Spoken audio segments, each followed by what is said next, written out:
Hey, so welcome back. I am on the train, and I figured I got a day in Vancouver, so I'm going to go visit some permaculture projects, and let's just see what we can find. Sorry for the weird video, I'm trying to be quiet. Anyway, let's go. We're gonna go to Berard Park, Vancouver, where there's a food forest set up there, and then we'll try to get to UBC. They have another food forest set up and community gardens over there as well. Hopefully we find something cool.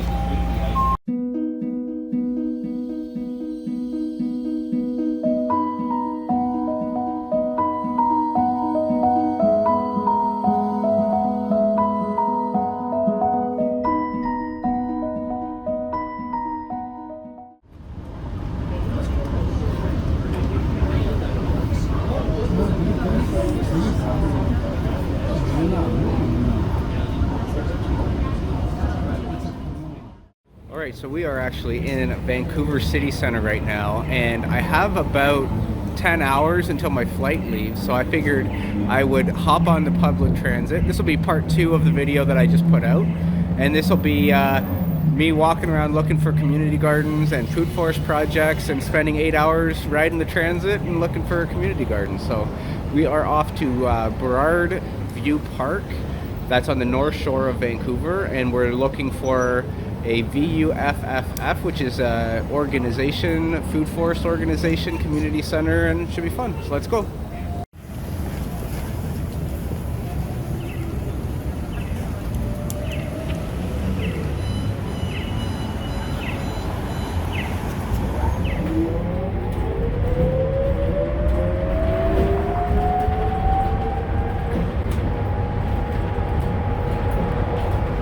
Yeah, so I just got off the bus. Check out this person's house. This person knows what's up. Can tell I'm getting close. Bet you this person volunteers there. Beautiful. Well, the garden is almost 20 years old, and this used to be all grass. So we took it out the first year. We didn't care about taking care of the house. The garden first. I love it. That was in spring. We moved in winter, and by spring we tackled the garden first. And it just evolved over the years. We, of course, some of this is city property. But we started small, and then we kept expanding, and now there's no room to expand. This is it. So, and it's lovely. It's an oasis in the middle of the city. It's absolutely gorgeous. Well, and I feel like I should have been here 3 weeks from now. It would be very different. Yes, come back. Now that you know it's here, you'll be here. Well, thank you very much. So the community garden is right there. I was just talking to the neighbor there that we just saw her house, and she said that it's actually planned, so it's not there yet. So went on a bit of a bike ride or a bus ride for no permaculture, but I did find her, so that was kind of cool. And then got to see all these beautiful cherries popping up. Really, really, really nice.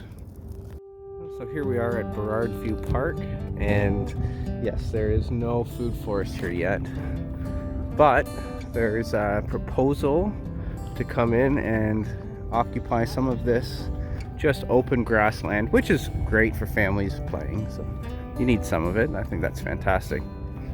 But there's a lot of potential here for getting a food forest planted. So if you're part of the northern Vancouver community, imagine a food forest with that backdrop. That is like my definition of paradise right there. So this would be a fantastic spot.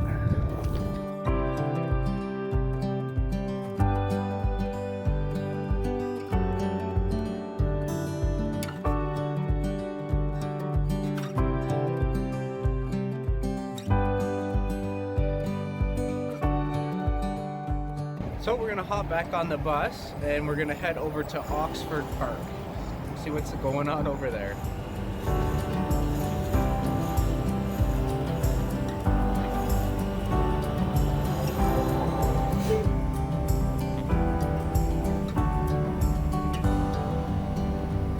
Okay, Okay, so here's a small community garden food forest area set up at Oxford Park.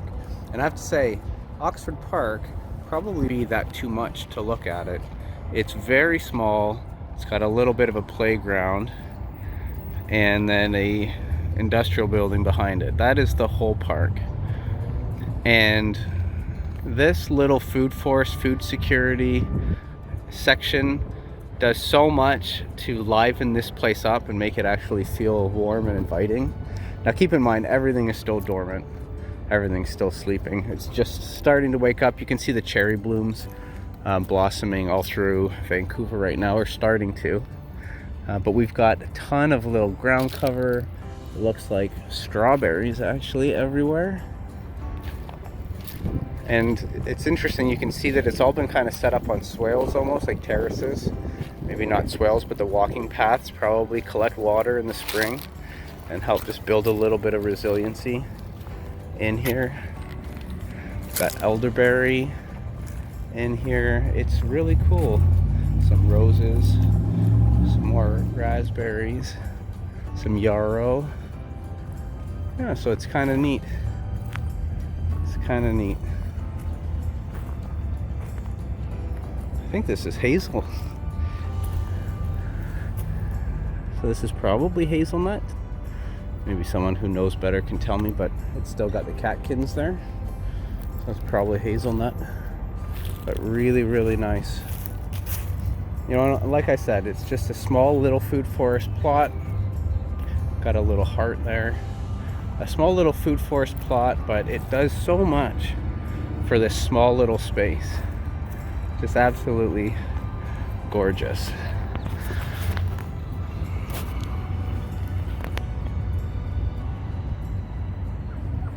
So actually, just down the street, I found this. Hello. Hello. Crows and corvids are probably my favorite bird. My boy's wicked smart. So this is just tucked away in a real nothing place of town, real industrial center, and maybe not the nicest neighborhood. Great views though. And I can't even imagine the amount of community that would have been built by building something like this in a tiny little corner of what was essentially just a little square patch of grass. So this would have just been blank before with a ugly barbed wire fence protecting against the highway. And now instead you've got this beautiful food forest. Community garden, sorry, not food forest. So someone's got a nice little patch of raspberries. Got some really nice sorrel that's doing fantastic right now.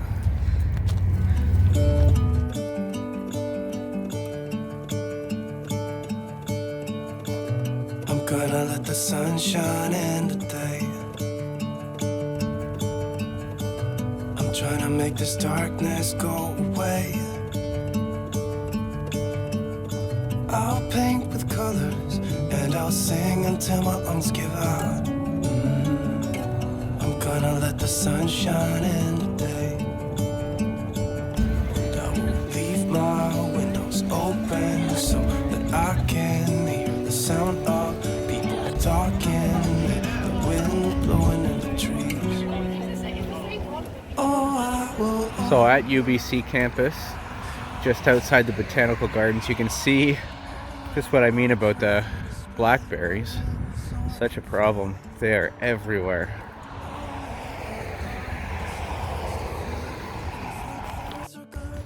So here we are at the UBC Food Forest Garden and the Botanical Gardens, and it's quite nice. It's quite a nice little setup here. We've got some trellises here with some espalier apples. So if you've got apples on a fence, then you can selectively prune any of the growth coming out and then kind of train and tie the new growth coming up where you want it to come. And you can grow it flat, flush against the fence line. And that kind of helps you save space so that you can plant other things out in front of it, and maybe walkways a foot away from an apple tree, and you can still get a bountiful harvest off your fences. So this is kind of a nice little demonstration. Most things are fairly dormant here right now, but there's some food growing everywhere. We've got grapes growing up against a nice cement fence there. Some dinosaur kale, which is one of the tastier kales, I think. One of my favorites.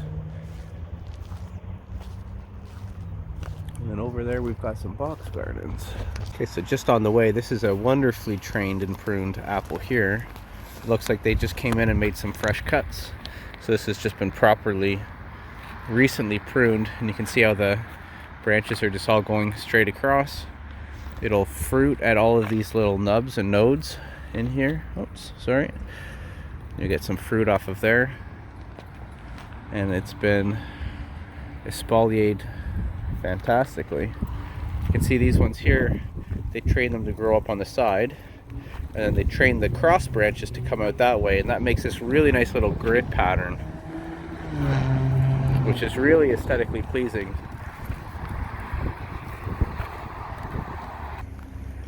So here's just a bunch of raised beds in the middle. Got little arbors with grapes growing up them everywhere. Kind of neat. And just on the other side of this, got more trees, and I might be nuts here, but I think this is pawpaw. These look like pawpaw trees.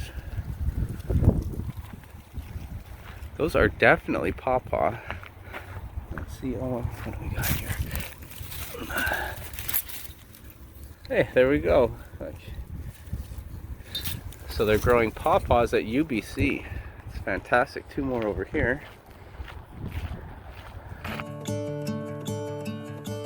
I'm trying to make this darkness go away. I'll paint with colors and I'll sing until my lungs give out. I'm gonna let the sun shine in today. These are definitely pawpaw. Two more pawpaw. That's nice. I wonder if they've got the varieties mixed up. Doesn't really say. You need two different varieties in order to pollinate, so you can't just clone them. You won't get any fruit. So I hope they have two different varieties at least. I hope they're genetically diverse pawpaws. But they look like they'd probably produce fruit in another maybe 3 or 4 years.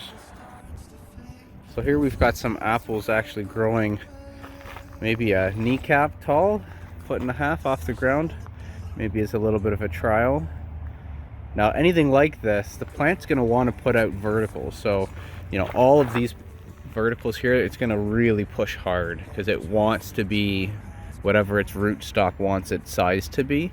So anytime you make really hard cuts like this and train the tree to be much shorter than it wants to be, it's going to send up very vigorous water shoots. So you just have to stay on top of it. So doing something like this, like all these apples here trained along that fence, it's really neat, but not a hobby you want to just do and then walk away from. It would take intense micromanagement to keep that going. Here we've got a plant raised in a little bucket. So not how I would want to plant a tree, but if you've got no other options, you could always plant something like this. I'd like to see the soil mulched a little more. I think it was planted maybe a little bit too deep. You really want to dig back and see that root flare. So you don't want to plant them this deep, but you do want to expose some of those surface roots there. And I believe that is a mulberry. It's really hard to say when they don't have any leaves on, but that looks like mulberry to me. There's the mulberry, and right below they've got these gardens here, and we've got some plants popping up here, and this I believe is huckleberry. So this is kind of cool. We can't, well, maybe we can grow these back where I am, but I don't think so. But yeah, some huckleberry growing in here. So we were right there, and now we are over here. Big little polyculture here, and I believe that this is gooseberries. You can see the thorns. So this is in the ribes family. These are very, very tasty, but the thorns are a bit annoying. I think you can get some thornless varieties of gooseberry, but I'm not sure. This is in the ribes family as well. I believe this would be currant. So those look like black currants to me, but definitely a currant.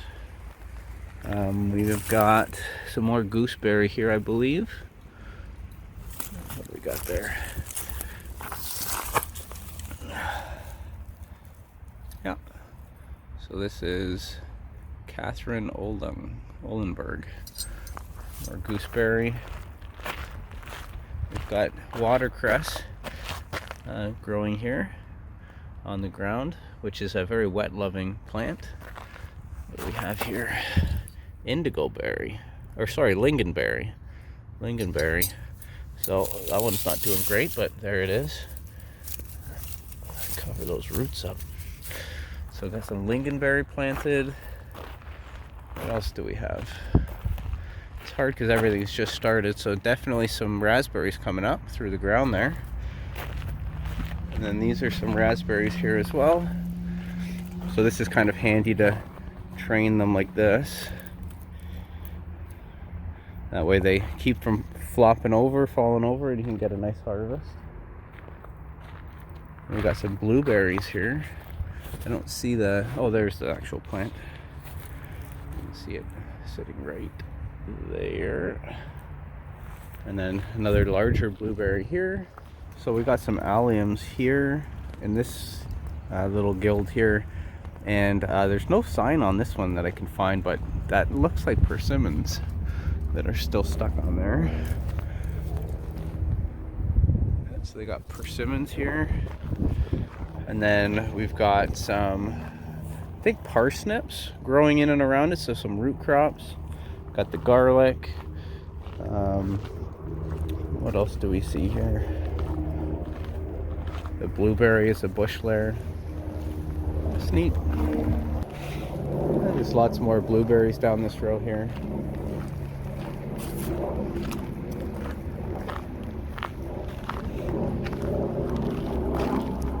What do we got here? This looks like a serviceberry.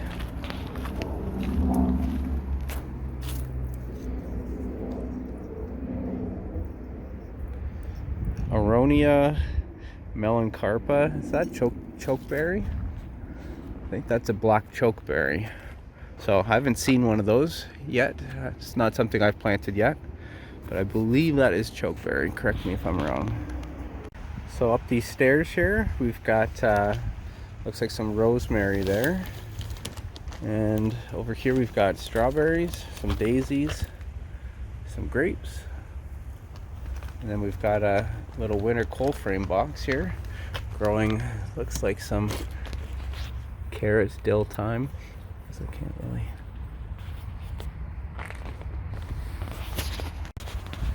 Last garden bed I can show before my phone dies, but we've basically got some sea kale here, some more kale there, and I believe this is a quince tree.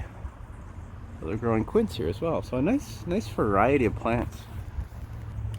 So thanks for watching. Thanks for coming along this tour of me just roaming around Vancouver. And I guess I'll see you on the next one. Hopefully I can plug my phone in and fly back home and catch my flight. Talk to you guys later.